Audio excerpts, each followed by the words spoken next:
morning, everyone, and welcome to this special Black Lives Matter presentation. We're going to kind of dive into an attempt to address, to talk about what we're all feeling, what we're all experiencing during this time.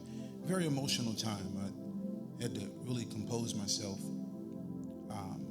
during the opening songs, from Patrick singing What's Going On to Jason singing about love, and then the dance that was absolutely tremendous.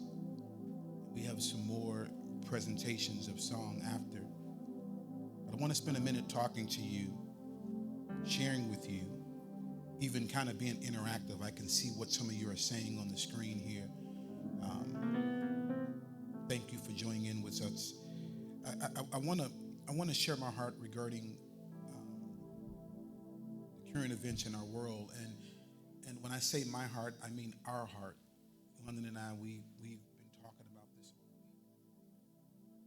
navigating through this. Sometimes as leaders, people forget that we have to process things as well.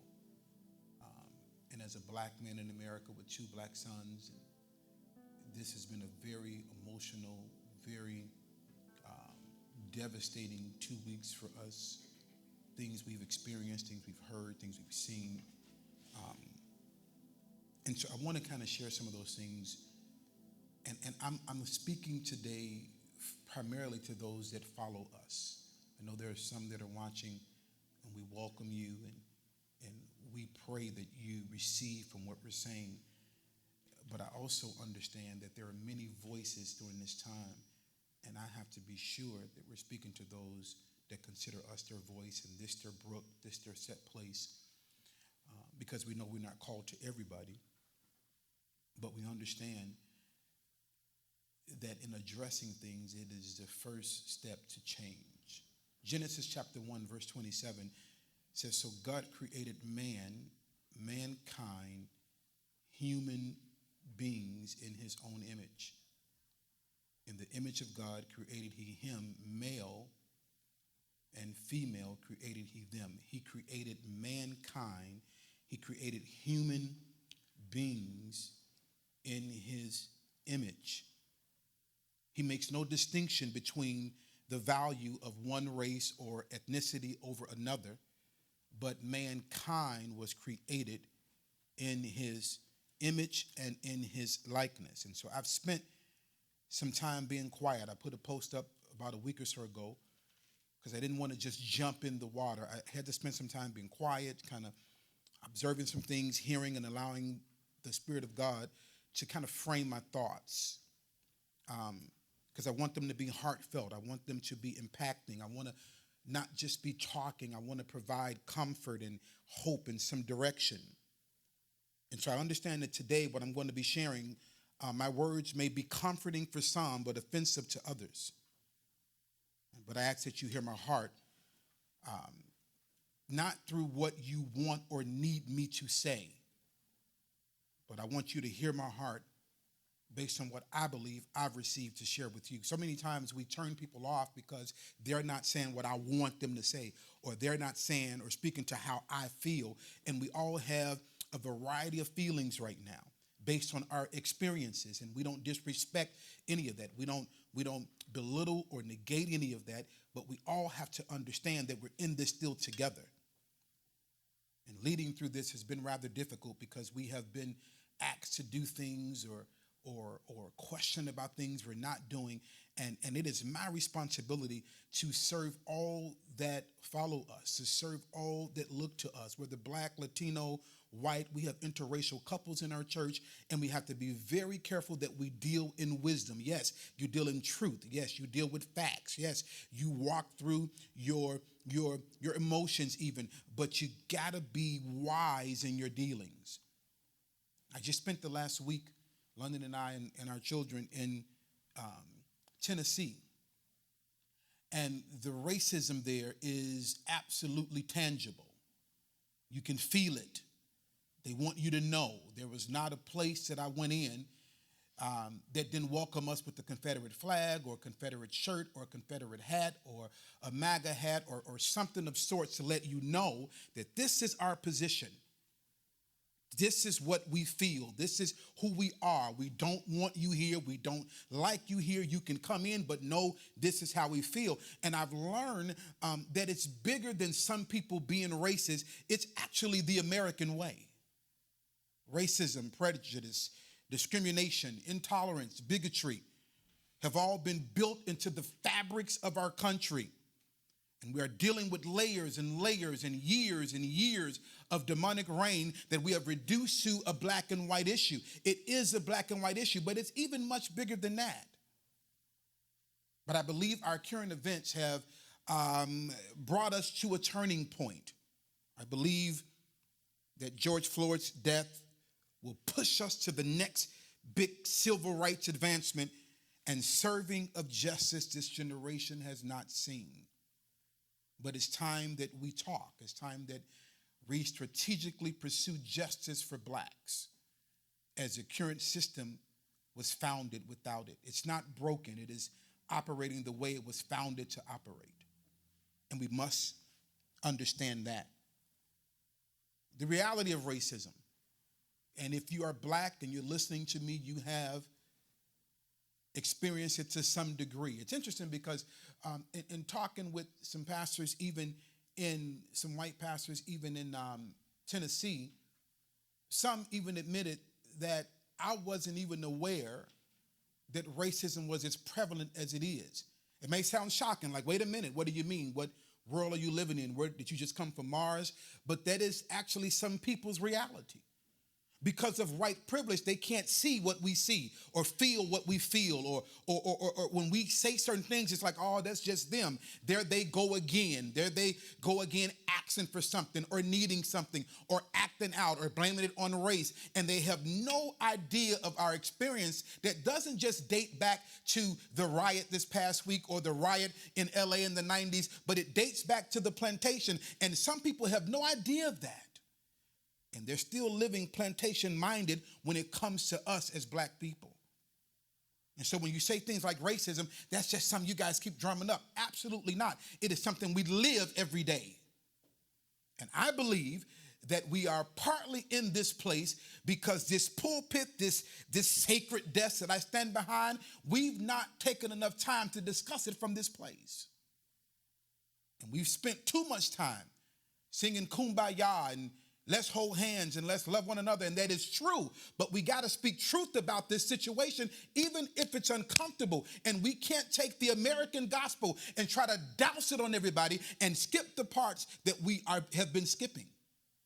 And so again, I know I'm going to say some things today that you may not like, that you may not agree with, that you may say, here we go again. Now we're turning our church into a Black Panther movement or whatever. Call it what you want to call it, but we got to talk about this. I went to a rally yesterday, and I'm thinking, when are we going to talk about the real deal? You got to talk about it. You can't ignore the fact that one race is pulling another race out of cars and killing them, and one race is beating up old Hispanic women because of some race war. You cannot ignore that. You got to discuss that. You got to have the uncomfortable conversations. I'm going to try to calm down, but as you can see, I'm already emotional about this because it's a real deal. Racism is a belief. If you're taking notes, write it down. If you're online, type it in your screen or whatever, log it in your head. But it's a belief that race is the primary determiner of human traits. It is you are who you are because of your race. Racism is the color of your skin naturally makes you superior or inferior to another race. It is the systemic pursuit of economic advancement without moral. Systemic pursuit of economic advancement without moral. It is belief that race determines what you can do, what you can't do, how you can do it, where you can live, where you can't live, what you can have, what you can't have. And we've seen this. If you're black, you've seen this to some degree. I drive a luxury car, and it's not to brag. I want to make a point. And I can't tell you how I'm treated every time I go in for a simple oil change. As if I'm a drug dealer that don't deserve it, or I can't afford it, or how did you get it? Or I've even been asked, how did you get this car? I didn't steal it. I went in the same dealership. It's interesting how we live by different rules. I had to even dress a certain way to go and buy it. I can't just walk in with jeans on and a t-shirt, because like, wait a minute, what's going on here? I got to look a certain way and present a certain way to buy the same car that my white counterparts were going to buy. So we're going to talk about it today. Then you have institutional racism. It is any system of inequality based on race. It is the collective failure of an organization to provide an appropriate and professional service to people because of their color, because of their culture, or their ethnic origin. It's in our government, it's in our schools, it's in our business, it's in our media outlets, it's in our universities, it's at the Walmart, it's at the Kmart, it's in our streets, it's everywhere. It's layered in our nation. It's in the fabrics of our nation. So I sat with these friends. I sat with these white pastors. I sat with people in the last 2 weeks, and some don't even think that racism exists. We have a problem, people. When somebody can actually say, I didn't even know it existed.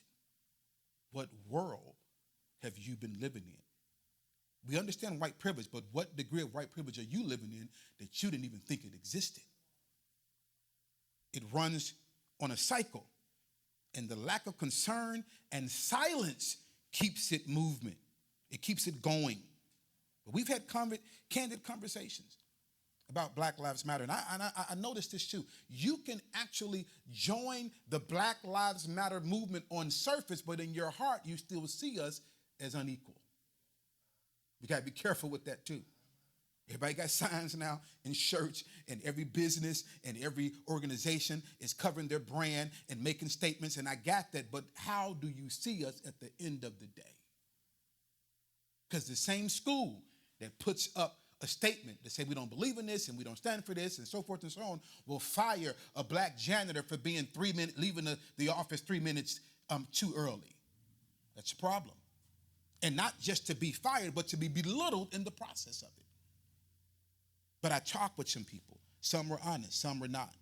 Some outright lied. Some have no clue of what we're going through. Some figure we're just carrying on again. Here it is again. Somebody else got killed, but if he had been doing, or if he had just did, or if he had followed in, there's always a but. We gotta remove the but, because I don't care what the but is. Nobody deserves to be lynched and executed in front of cameras and witnesses for the world to see, while people are saying stop.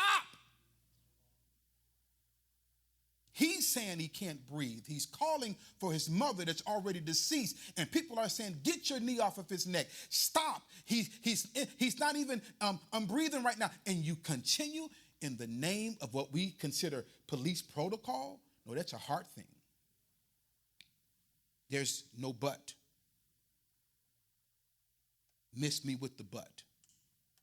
You don't understand the story. Miss me with the but. We all have experiences. I've been pulled over more times than I should have been for no reason. When I first moved to where I live now, I'm driving home and I'm stopped for absolutely no reason, because I'm a black man in a suburban neighborhood with a nice car. You must be up to no good. You must not belong here. It's got to be something going on with you. Let me just stop you for no reason and see. And when you're stopped, you're not approached according to the law. You're approached with, get out the car. Wait, what do you mean get out the car? Why are you pulling me over? You're approached with, where are you going? What do you mean, where am I going? If you wear my plates, you see I live in this area. And so these are the things, and I can go on and on about things that we've experienced. We got my children that go to a school that's predominantly white, but they're calling them niggers at school. We got to deal with this. In every school now, it took flight when this happened, because now everybody wants you to know where we stand. So they're taking to social media, and my son is showing me things from his school, people that he knows at school that have now been exposed as racist, and the school rushes to make a statement. And I understand your statement, but how do you see us? How? It's interesting that the acquittal of 4 white officers in 92 because of the near fatal beating of Rodney King that led to the LA riots, America was totally shocked when we watched them pull the white truck driver, Reginald Denny, out of his truck and beat him in the streets. America's like, oh my God, this is crazy. Why? Because that's not the scene that America has been fed. It's common to see white men beating black men in the streets. But when they pull Reginald Denny out of that truck and beat him in the street, America scratched their head like, wait a minute, this is the wrong scene. We're not used to this. Because it's okay to see a black man done like that because we don't see him as equal. We don't see him as half human, and so it's okay. So I asked a question to my counterparts. How do you see us? And most of them, some not even aware, they equate black life with cheap. Our lives are cheap. They're discounted. They're less valuable. And so I keep asking that question beyond your sign, beyond your Black Lives Matter shirt, beyond I'm down with the cause, brother, beyond this, because I have black friends. Stop telling me that. I don't really see color. I need you to see my color. You mean you don't see any color? That's a problem. I need you to see my color and see me and understand me. Are you listening? And so my heart for this matter is strong. People say, Pastor, I wish you had spoke out a long time ago. I'm kind of fed up with those that try to tell us how to lead in crisis. What you should do is pray for your leaders. Because you don't understand. You got 50 people coming at you from 50 different ways with 50 different things of how they feel and what they want you to do. Pray for us. But my heart is very strong for this matter. I sat and I talked with my boys. I had a lot of talks the last 2 weeks with my boys because I need them to understand.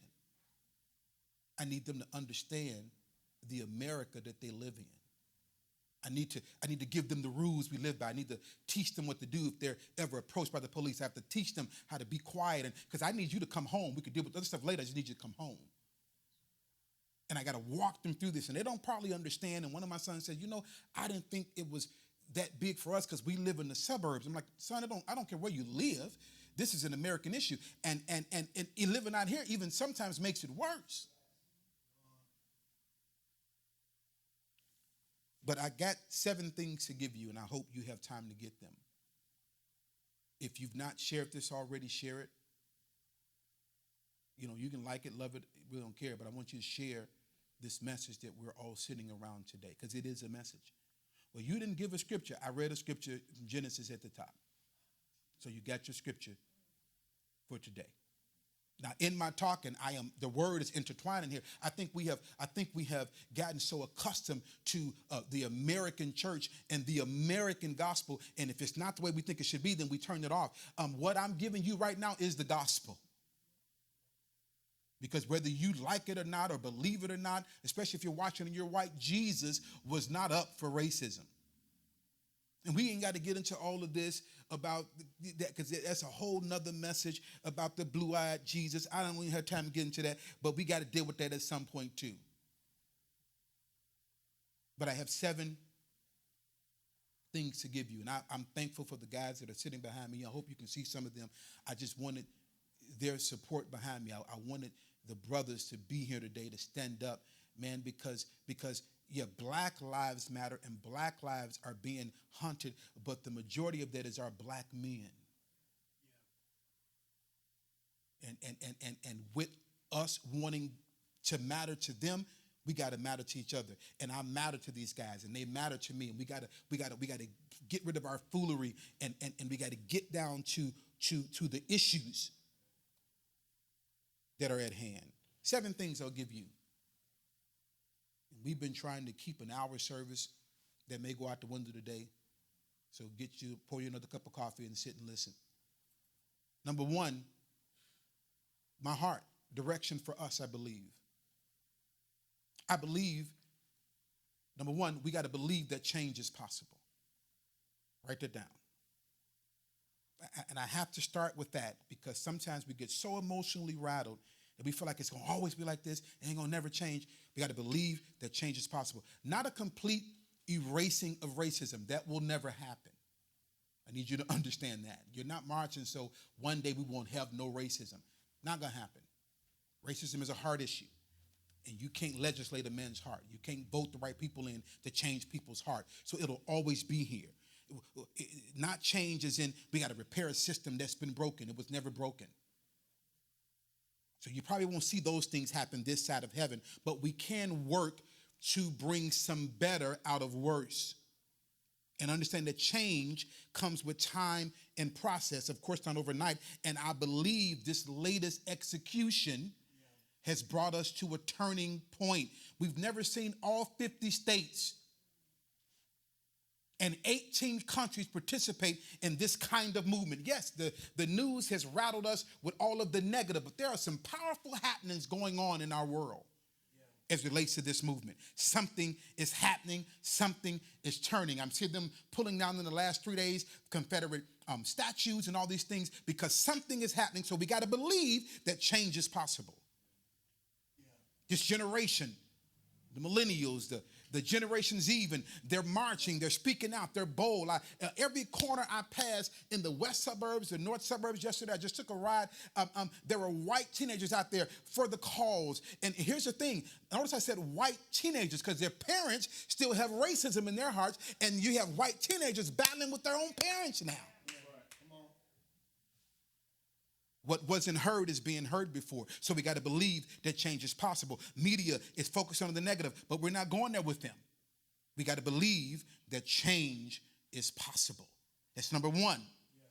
I'm going to go quickly because there's some I'm going to dig deeper into. Number two, because change is possible, number two, you got to locate your part in that change. You got to locate your part in that change. If every person does their part, does their assignment in their world. We cannot try to change the world. We're called to change our world. So find your part in that change in your world. Some are posting on social media. Some are protesting in the streets. Some are donating to causes. Some are writing songs. Some are praying. Some are educating themselves. I found myself just doing more research the last 2 weeks so I can know what the heck I'm talking about, so I can know the rights that we have, so I can know some of the things that I was told. Is that actually true?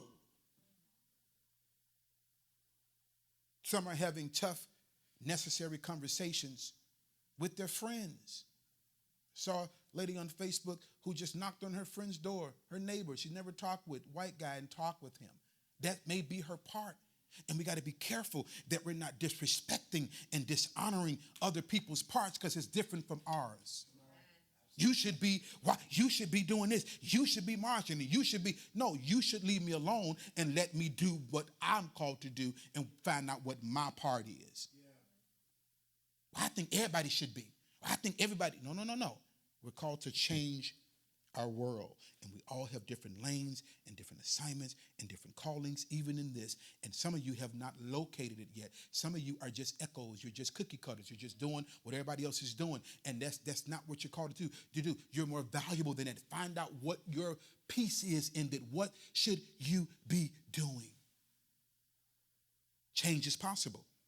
Find your part in that change. Number three.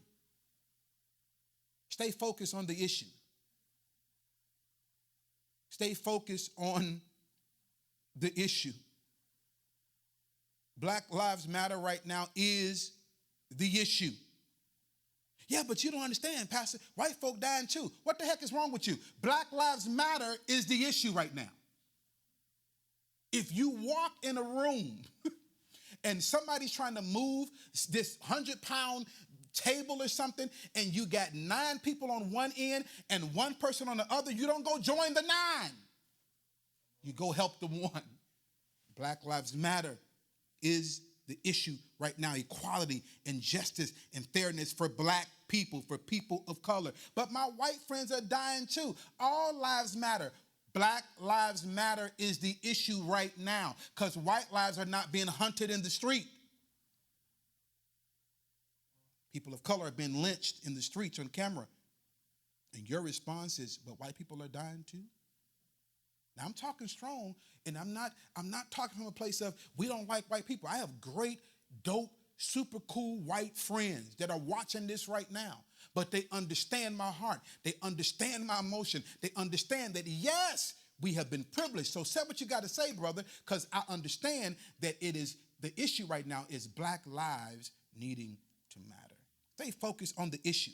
Put that in the feed. Stay focused on the issue.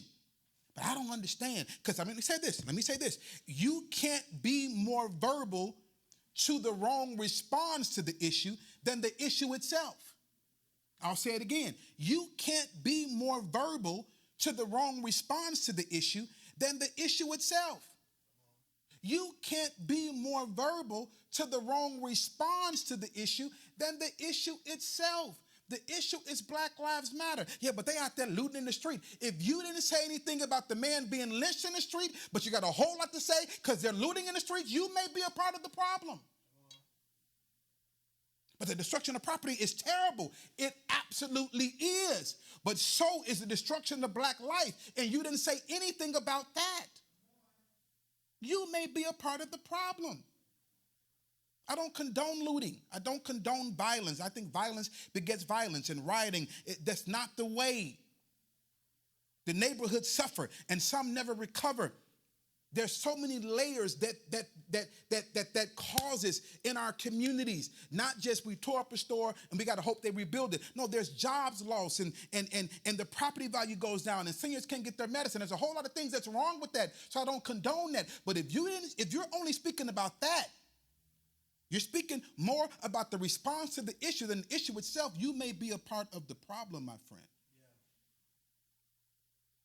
Yeah. Looting and rioting brings disturbance of the day, but peace and planned and organized protesting brings change for our future. Well, what are the issues then? Let me give you a few things here. Our primary aim is not even just reconciliation, but justice. Justice, put this in your notes, must become a verb, not just a noun. Justice must become a verb, not just a noun. These are issues that we got to deal with. That's why peaceful, organized, structured protesting and plans work, because you got to get down to these issues. We got to cancel out these hate groups and those who are part of hate groups but are now also a part of our law enforcement. You're giving this mindset a badge and a gun and authority from the state to police people that they hate. That's dangerous. We got to change that. We got to address Confederacy in our world. The notion that it was built on that Negroes and people of color are inferior and are less than human. We got to address that. I shouldn't walk in a store and see that. These are some issues. There's some issues.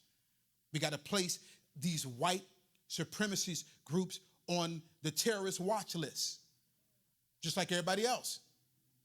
And I'm not just talking about the KKK. There are nice briefcase-toting, suit and tie, Wall Street gentlemen that are part of these white supremacist groups, and you got to be very careful, because some of these guys are the ones you're trying to get loans from your home, or get a loan for your car, or sit down about your kids going to certain schools, and you're sitting with somebody that hates you, that sees you as unequal.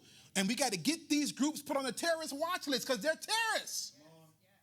That's why they terrorize your sons and daughters and us as men in the street. You know how many times I've been terrorized in the streets as a black man and not felt like a man when I was done. And they get to get in their car and drive off, and I'm standing there feeling like, what just happened? Because had I got buck with them, I could have got killed, or I could have got locked up. And there's so many things. And so we got to deal with, and we got to focus on the issues. Number four.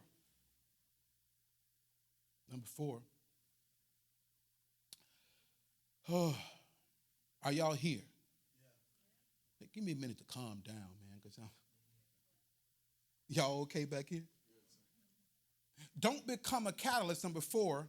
Don't become a catalyst of distraction and division. Don't become a catalyst of distraction and division. Don't become a catalyst in a time where we must come together.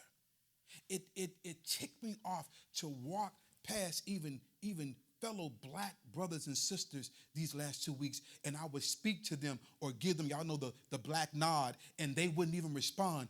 Come on, man. We got to come together even in times like this. We got to at least speak to one another. Give me the nod or something. Because we carry the same coat of skin that they're after. But part of the problem is sometimes we see ourselves as they see us. And we've categorized our own people. Them just, how many of you watched television these last 2 weeks and saw the outburst of anger that turned into looting, and you yourself said, look at them niggas out there. Look at them animals out there. We got to be careful of that. Because if you're not speaking to the issue, don't speak to some of the results of the issue. We must be agents of peace, not provoking that which will give birth to or further the spirit of division, because that's what's behind all of it. The spirit of division. Respect my position to process and respond as I see fit for me. Because a balanced approach is a sign of maturity. It's hard to balance when you're angry and you're out of control. And I need you to understand this, because nobody is as right as wrong or wrong as you think they are. Don't allow disagreements to have us fighting each other. Because now we're fighting about who should be marching and who shouldn't be marching and what you didn't do and what you could have done. Don't be agents or catalysts for distraction. Remember, the spirit of division is colorblind. There's no respect of person and no respect of color. And understand that we are in this together. And we can't see us as they see us. We want to matter to others. We got to matter to ourselves. We got to stop seeking to destroy one another. I know this part you don't like because you want to talk about all the white folk. But we got to not be catalysts for distraction and division among ourselves. Because the only true religion, and if you study the Bible, if you study Jesus and Paul, you will understand this, and most people have not. That's why they don't understand it. That's why it's easy to destroy and ridicule and slander and kill one another with our words, because the only true religion is how we treat each other, how we treat people. He said, love God, and boom, boom, boom, boom, and love people. All people. That's why when he came, Jesus died for the entire world. For God so loved all people that he gave his son. I ain't got time to preach that either, but that's weighty, it's bulky. That how we treat each other is so important. Don't be a catalyst to division. Don't be a catalyst to distraction. Don't be so easily distracted. People have called me the last 2 weeks or reached out to me, and had I been easily offended or taken offense, we would have been off on some disagreement watch or some division thing. I don't have time for that. Listen, I'm going to focus on what I'm supposed to be doing, my part in this change, and I won't be a catalyst that gives birth to or furthers the spirit of division. We got to stick together during this time. If you singing a song for this movement, I'm with you. You making T-shirts, I'm with you. You just going to pray in the closet and be the intercessor, I'm with you. Or whatever you're doing. But I won't be a part of division. I won't be a part of distraction. We got to stop seeking to destroy one another. We got to stop. We got to stop. We got to stop pointing at the other people. But all the while, we have guns to each other's heads. We got to stop doing that. Number 5. Are you still with me? Number 5, you got to seek to understand. We must start having the uncomfortable conversations, not just with other races, but with each other, because there's so much about each other that we don't understand. I was on a call 2 weeks ago, and a brother that usually doesn't have really a lot to say, he's very quiet, man of not so many words. He was very vocal on this call because of his experiences as relates to black life. And we can't belittle that. We can't disrespect that. We can't act like, well, that's your deal. Yes, that's his deal. And we got to seek to understand, and we got to hear people where they are. His experiences are totally different from mine. He's had guns pulled to his head. He's been pulled out of cars. He's been locked up unjustly. And he has emotions that are tied to that. And we got to seek to understand that. Got to start having these conversations. Not disrespect, because disrespect, it dulls the heart. It causes your ear gates and eye gates to close off. You close your mind to people when you're disrespected. But you got to hear me at the level that I am. We all have different perspectives, different beliefs, different opinions, different positions, different experiences. Some of us are black power to the bone. Like, listen, everything is black. And I got that, and I love that, and I appreciate that. But don't knock me because I don't have an afro. I don't wear a pick in my head. I'm still black. I got a different perspective. And I'm still a part of the movement. So we got to seek to understand each other in our culture and then outside. I was talking to a sister, and she said, I don't understand why, there's so many underlying health issues in the black community as relates to COVID-19. I'm like, well, it goes back to the way we eat. Well, hey, y'all just stop eating like that. It's not that easy. You got to trace back to even slavery. This is how they were taught to eat. It's what they were given. They made masses some pork chops and gave them the intestines and gave them the pig head and the pig feet, and they boiled it and put some seasoning on it, and this was their meal, and it went down through generations. So although it's causing high blood pressure and different things, it's what we do. It's who we are, and you got to understand that. You can't just beat up the fact that why black folk always got high blood pressure and why they eating so bad. You wasn't on the plantation. Got to seek to understand. You got to hear us at our level. We got to calm those in rage. We got to encourage those that are silent. We got to separate the reckless from the restrained. We got to do that. But you got to seek to understand them all. You got to seek to understand the black kid that's running through the jewel, tearing up all the aisles. You got to seek to, I ain't got to seek to understand him. He's just an animal. You have no idea about that child's historic creation. None. And if you wasn't verbal about his historic makeup and how he got to that point and how he didn't get into school, how he's in a neighborhood where all the schools are terrible and they got 20 kids and 3 books, you don't have anything to say about that. But now he's running through the jewel. You got a lot to say. Something is wrong. We got to seek to understand. Don't be so quick to bash what you haven't sought to understand. But why are people black people there they go again. I don't condone what I'm seeing, but I seek to understand where it's coming from. I seek to understand where it's coming from. You keep talking to me and I'm not listening, I'm going to start yelling. I'm yelling and you're not listening, I'm liable to start screaming. Now I'm screaming and you're not listening, I'm liable to throw something at you because I'm trying to get your attention. And so what we're seeing, it comes from a place. And if you have not sought to understand that, you may want to do that or be quiet. You may want to do that or be quiet. Seek to understand. I already sense, fellas, I'm going to have to go back to this and teach some more of this and get real layered with this. But I wanted to just give you some quick, heartfelt things, some quick direction. Because I'm hearing a whole lot of, but no direction. You got to give people some kind of direction, something to grab hold to, some way they can process their anger and process their feelings and process their emotions. Number 6, I think it's number 6. Am I on number 6? Number 6, talk to your children. Talk to your children. Talk to your children.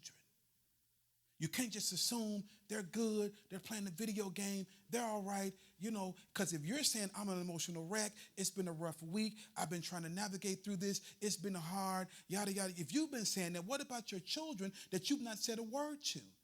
Our children were in school on March 15th, and then they were told, you're going to go out of school for 2 weeks and then come back. And they said, ooh, we're going to get 2 weeks off of school, and then we're going to go right into spring break, and they never went back. So they went through a pandemic that I have an 82-year-old grandmother who's never lived through such a pandemic. And so they had to go through that. And then on top of that, you had the virus, the COVID-19 virus. Now you got the racism 20 virus. You got all this happening at the same time. You got to talk to your children. You got to explain why they didn't go back to school. You got to explain what the next road looks like. You got to explain what's going on with I'm going to march and protest after this, and my sons are going with me. Whether they want to go or not, we're going to go. I need them to understand the times that we're living in. I don't need them to be cushioned off with just all their white friends and their white neighborhood. I don't need that. I need you to understand where we are and what's happening to us. So you have to talk with your children, and don't just talk with them. Let them talk. Hear what they have to say. Hear their raw emotions. Even if they seem like they don't know what they're talking about. Listen. Hear. Then you give wisdom. You provide direction. You provide insight. Why was this one of the numbers? Because we sometimes forget this. We think these are adult issues. No, I've seen more children stand up for the cause in this time than I've ever seen before. I've seen children that are like, hey, I understand what's going on. My son, my 13-year-old, he's very into what's happening in the world. And he watches Trump speeches, and he watches what's happening in politics, and he has a voice at 13. And if a 13-year-old can listen and say, now listen, that didn't make no sense. That's not right. We got to talk with our children. It's very, very important. I know you've been emotional. I know it's been tough. I know the media has near overwhelmed us, from Facebook to whatever. It's video after video. It's post after post. It's saying after saying.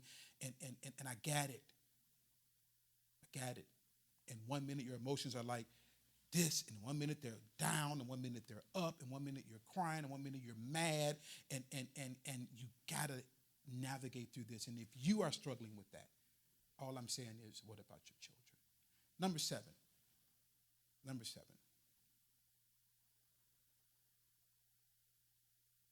And this is the one that most believers that I've talked to have ran from, because they feel like this is not a God issue. We've done that. We've prayed. We've cried. We've ran around. Number seven, you got to trust God, though. You can't allow this to take you off of what you know to be true. I think there are some things in this American gospel we need to unlearn. I do believe that. I believe we've been taught some things wrong, picked up from even the plantation and carried it on. And that's why a lot of our people are off the plantation, but their minds are still there. We got to trust God. He's the only true and living God, not the God we were told about, but the only true and living God.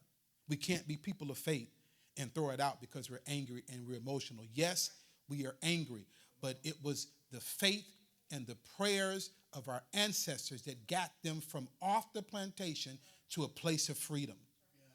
And prayer brings supernatural involvement into your situation. And for people who are saying, well, we just don't need to be praying right now.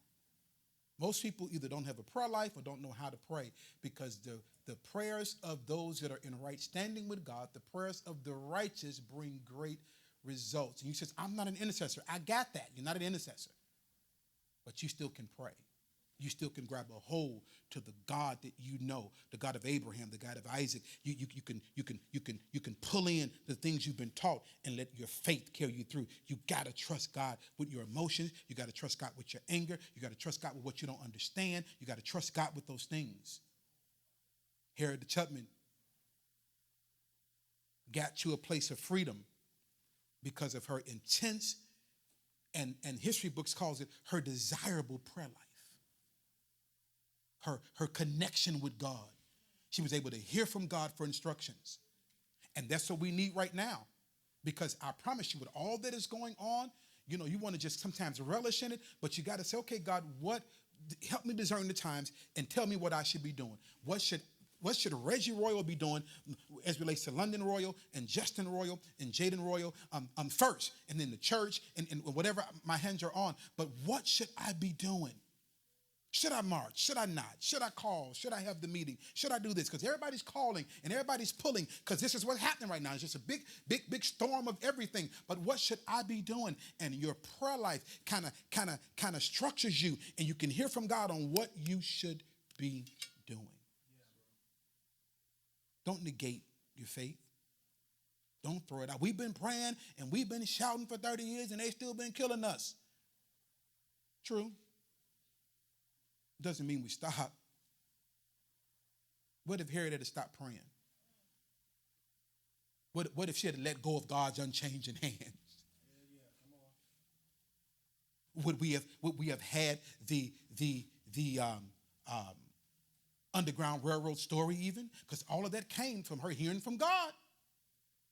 Get into a place of freedom, a place, a holy place, from a place of being enslaved.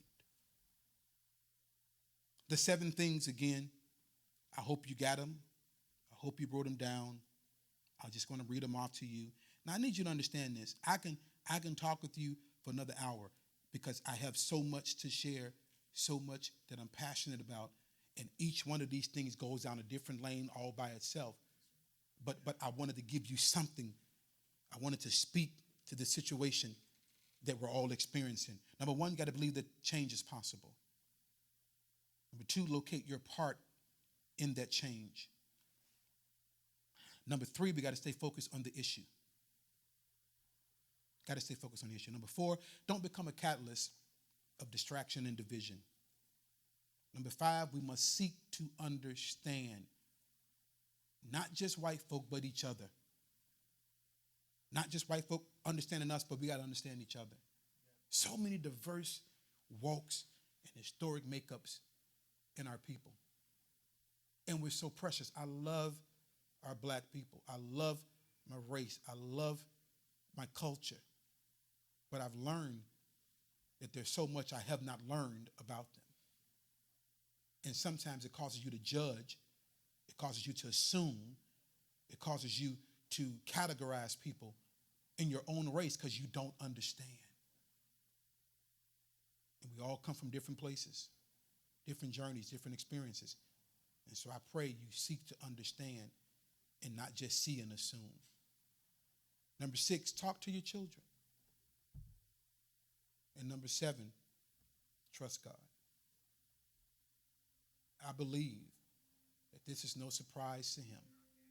But I also believe that through hearing his voice, we're going to see the greatest civil rights advancement, the greatest serving of justice you've ever seen before.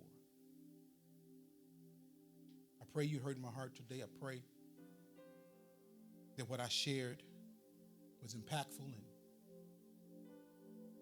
it gave you some type of hope or direction. Pray that we all leave this live today feeling a little bit better. Because I'll admit, I felt really bad the last 2 weeks or so.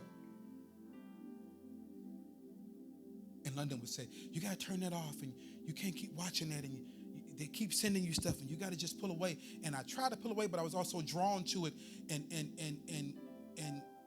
I just felt a million emotions.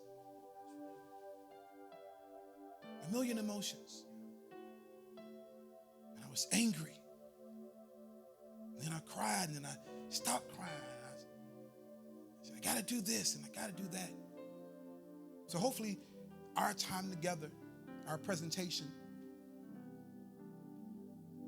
kind of help you navigate through some things and hopefully you feel better.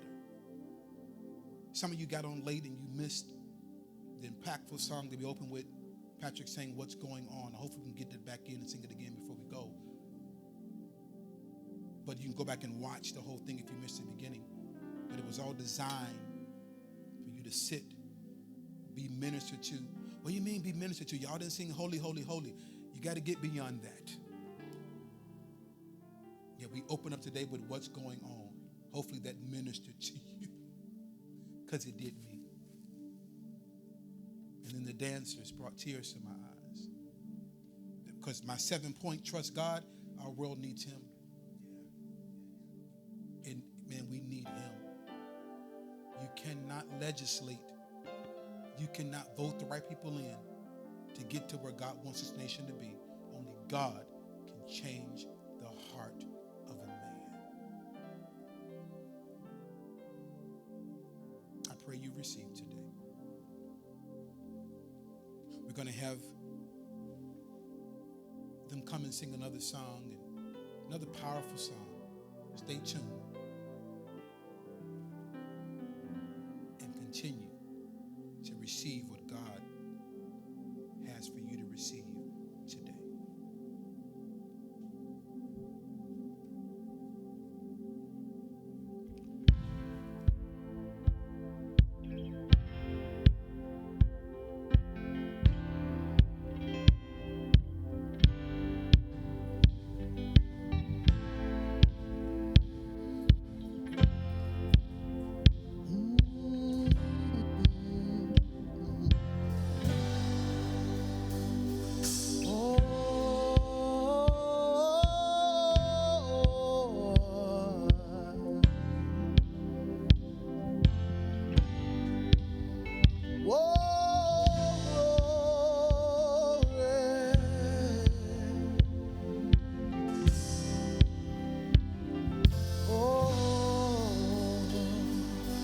One day, when the glory comes, it will be ours. It will be ours. Oh, one day, when the war is won, we will be sure. We will be sure. Oh, glory. Glory. Oh, glory. Oh, glory. Oh, glory. Oh, glory. Glory. Oh, glory. Oh, glory. Oh, glory. One day, when the glory comes, it will be ours. It will be ours. Oh, one day, when the war is won, we will be sure. We will be sure. Oh, glory. Glory. Oh, glory. Oh, glory. Oh, glory. Oh, glory. Glory. Oh, glory. Yeah, glory.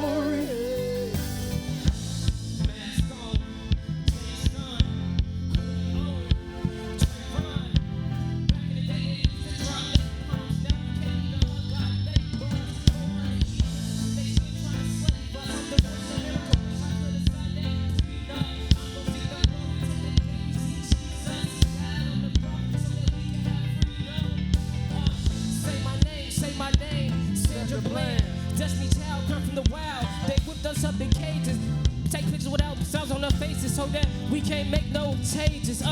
Look, devil on the left, angel on the right. Somebody pray for them cause they can't sleep at night.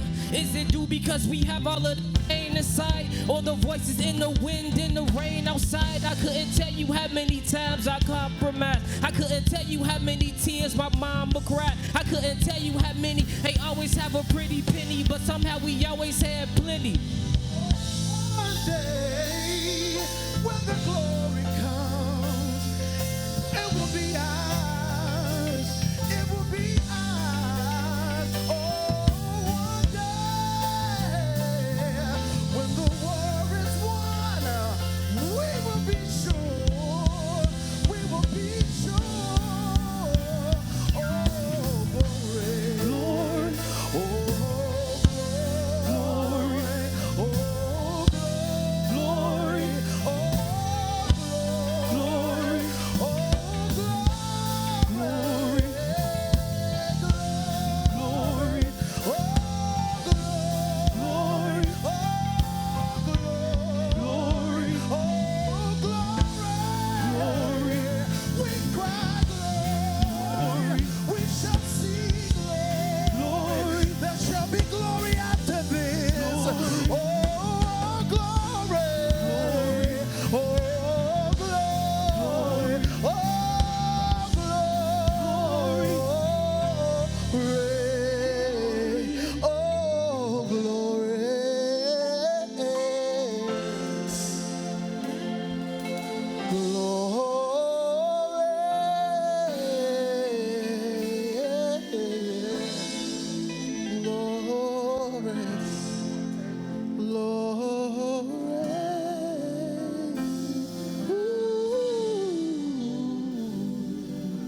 been, can you hear me?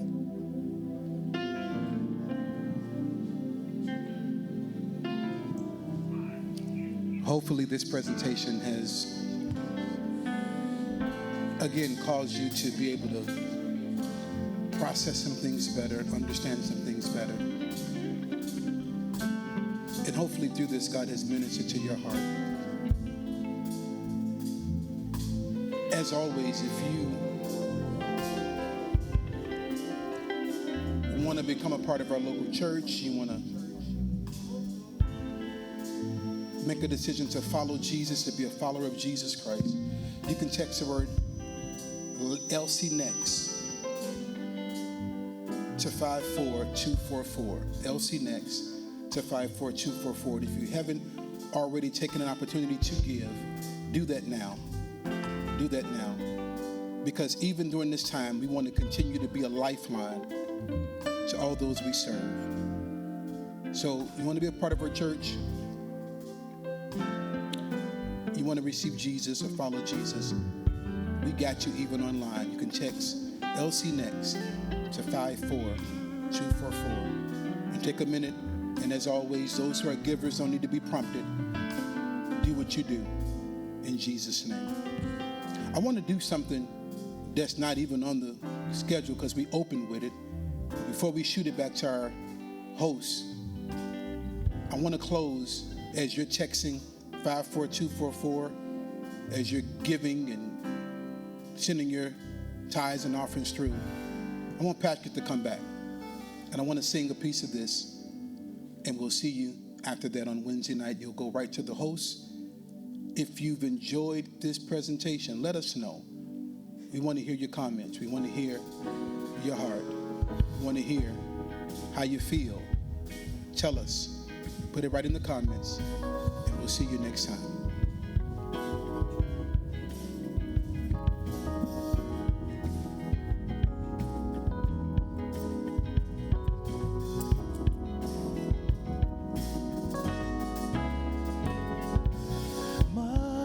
Mother, way too many of you crying. Brother, far too many of you dying. You know we got to find a way to bring some love in here today. Father, we don't need to escalate. You see, war is not the answer, for only love can conquer hate. You know we got to find a way to bring some love in here today. Picket lines, and picket signs. Don't punish me with brutality. Talk to me so you can see. Oh, what's going on? What's going on? What's going on? What's going on? Oh, yeah.